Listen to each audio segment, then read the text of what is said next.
offensive linemen and 4 Clemson players on it, but one not on it, Tyler Davis. Every time I go watch, I'm thinking maybe he's having the best year of his career. Yeah, no question. And might be one of the best in the country right now. Mm-hmm. Ain't no doubt. He's I promise you, them coaches that watch the tape, they know who Tyler Davis is. He's as good a player as we got. A pure football player. Those scouts know who he is too. So I don't know about all these watch lists and all that stuff and how all that stuff's done, but there ain't if there's a list out there and Tyler Davis ain't on it, man, he's a problem. Day in and day out, he is unbelievably consistent. Fundamentally sound, technically sound, relentless with his effort. You just know what you got with him every day.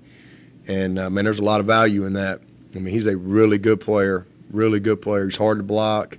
He's got great instincts. He gets off blocks. He's got excellent fundamentals for his position, great foot speed, really good change of direction. He's a good pass rusher. I mean, he can do it all. He is a true, complete player at his position, and one of the best people you could ever be around him.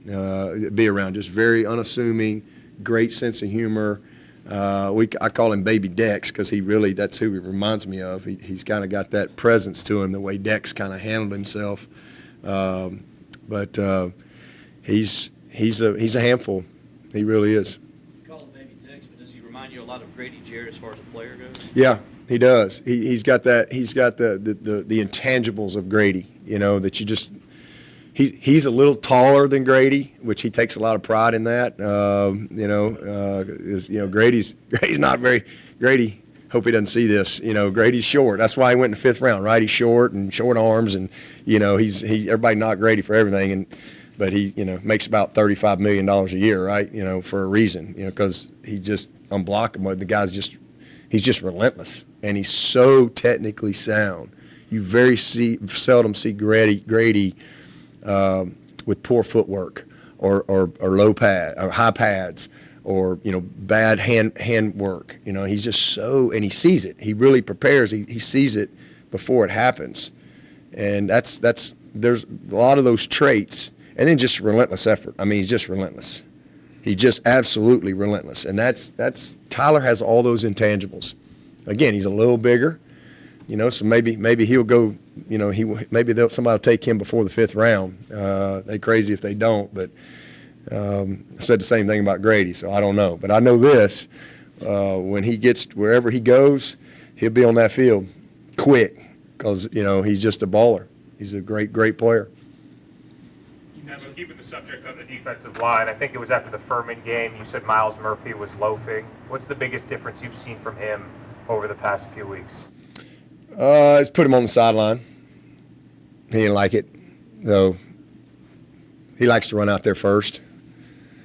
But you got to play well. And, he's just responding. I mean, it's not like he was terrible. He just, had 2 or 3 loafs on tape. But, you can't have that.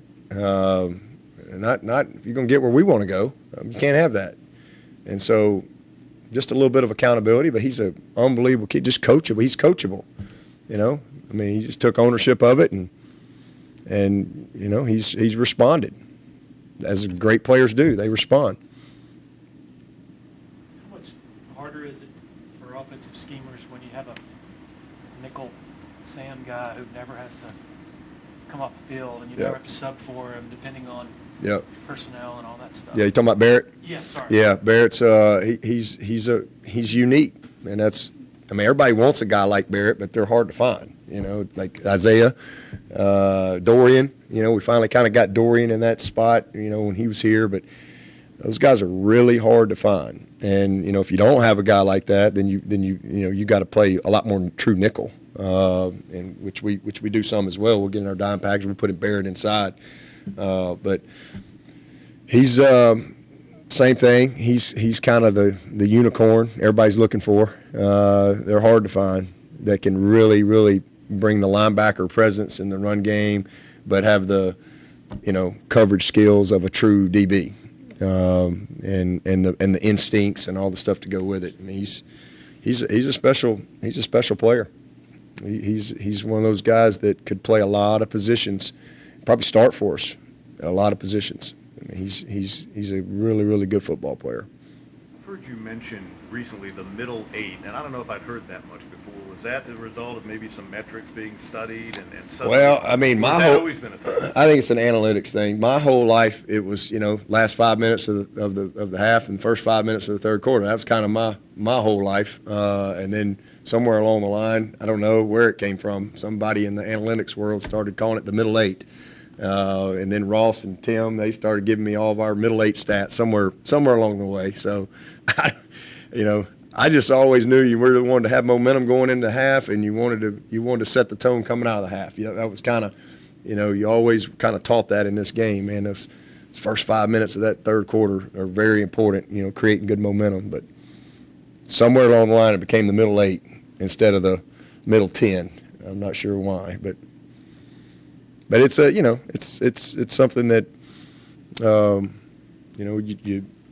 we take a lot of pride in. I mean, for sure, we've been pretty good in our 2-minute mode. We've been pretty good this year, and to be able to execute the way we have in some of those situations, has been good. And then we've been a good second half team for the most part, and hopefully that's something that'll continue. I guess last year you talked a lot about how Bo Collins was one of the more polished freshmen you'd seen. Does Antonio Williams fit into that? Yeah, absolutely. Yeah, he's a very skilled, highly advanced freshman. I mean, he's a freshman, but he's not your typical freshman. He is really, really skilled and great understanding of the game. Very instinctive. Came from a great program. He's won a bunch, and just really understands there's just a lot of things that that he came in knowing and understanding that a lot of kids don't. So excellent ball skills, and he's got great explosive speed, and he's not even close to what he's going to be. Because we got to get him in that weight room. We got to really develop him a little bit more physically, but he's a really, really good player and become a real weapon for us. Made a lot of big plays in 7 games. Speaking of physical development, how about Nate Wiggins? How much more would you like to see him sort of ultimately? Oh yeah, you talking about physically? Yeah, he's got to get more serious about it. I think it's a lifestyle thing for him. Nutrition. Really falling in love with the weight room. I mean, it's just a maturity thing with him. I want to say Makuba weighed in at like 180. It's probably about right. Is that in the area of tackling and all that stuff? Yep.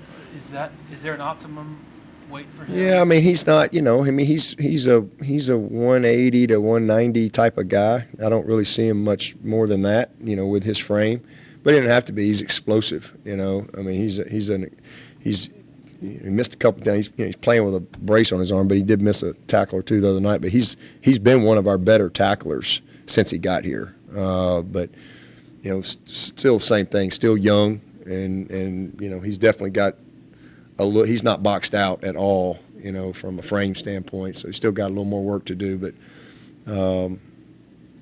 he is an explosive tackler. Coach, before we go to questions from Zoom, we have one submitted from Zach Lentz from Clemson, who's unable to participate today. He asked, how's your faith allowed you to sustain yourself through the down seasons as well as the good? Zach Lentz? First of all, I know Zach's dealing with some medical issues, so, thoughts and prayers with him. And I know he's been through a lot, with his family and his wife, et cetera. But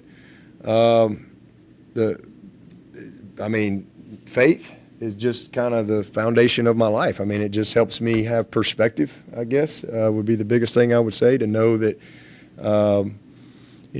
God, no matter what happens, whether it's good or bad, as a person of faith, I know that God is ultimately, I'm his child, and I know he loves me no matter what. I'm certainly not a perfect person by any stretch of the imagination, but through faith and through Christ, I know where I'm going to spend eternity, and so that gives me peace. And I guess, I think my faith keeps me anchored. I think life happens for all of us, right? I mean, there's nothing you can do about that. We're all going to have major trials and tribulations through life and storms of life, and my faith has always kept me anchored down and allowed me to have peace no matter what, and it's allowed me to grow through adversity and develop into hopefully a person that's more Christ-like as I live my life, lead my life. But again, it's just given me hope, and I believe Romans 8:28. I believe that, and that is all things work together, for the good, for those who love the Lord. I mean, I absolutely believe that. And, I think that there's things that happen in life on this earth, this side of eternity, that we'll never understand. We have no way to understand, but Christ, he tells us we can't lean on our own understanding. Just have to keep our eyes on him, acknowledge him. And through that, what I've experienced in my life is peace no matter what. As I said, a couple of years ago, I talked a lot about joy, right? Happiness is dependent upon something, right? Like we're happy when this, we're happy when we win, we're happy when, whatever. My wife gives me a kiss, whatever. We're happy. We're happiness is really dependent, but joy is something that I think is a constant when you know Christ. So for me, it's always been just whether things are great or whether things are just awful, just keep my eyes on the Lord, no matter what. We're supposed to praise him in the good and the bad, and that's really hard to do, but that's what my faith has taught me, is to count my blessings on the worst days and count my blessings on the best days, and just keep my eyes on him no matter what, believe no matter what, and just don't quit. Don't quit doing that. And that's always given me peace. It's always given me perspective, and it's allowed me to take some of the biggest messes in my life, if you will, and create a message from it. Through life, through my experiences. And that's a deep question right there from Zach, but I mean, that's the best answer I can give. God never says oops, and I've tried to live by that for a long time. And so I guess the biggest thing is my faith gives me peace. My peace doesn't come from a scoreboard for me. Peace doesn't come from getting the answer that you want to hear or whatever, and it never has.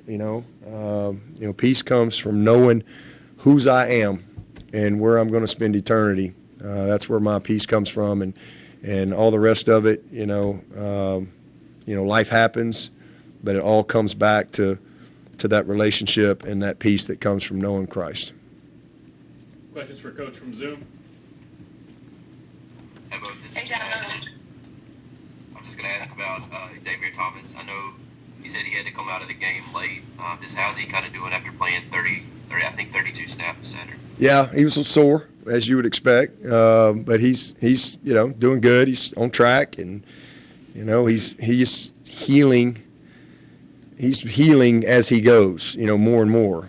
It's those of you who've been around here, you remember C.J. Spiller back in 2009. He didn't practice until he was in a boot on Sunday, Monday, Tuesday, and then he'd move around on Wednesday. He'd practice on Thursday, and then he'd go get player of the game on Saturday. Then he couldn't walk again on Sunday, and there was really nothing we could do about it. It wasn't really going to get any better. Xavier's different.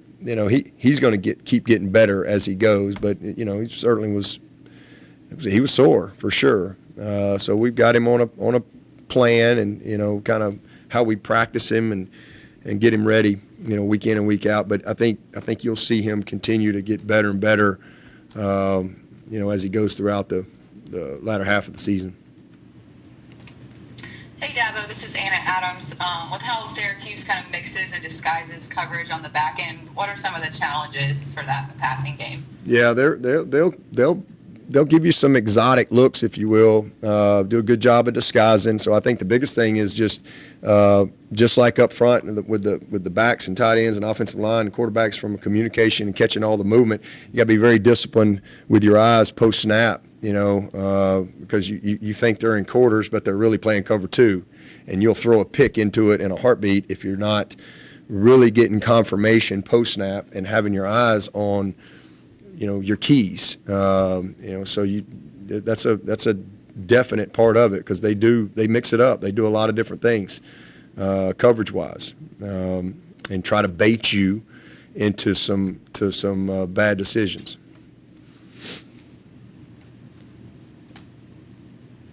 Dabo, Coach Easton yesterday was talking about. I think he said he was big, and Wes Goodwin was Rob and big. But anyway, just kind of, can you speak about their relationship and I guess how that's kind of worked with the defensive staff, with Easton and Wes and Mickey, kind of how that all works together.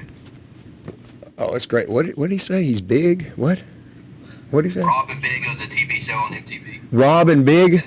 2006 MTV is probably not in his wheelhouse. I missed that one.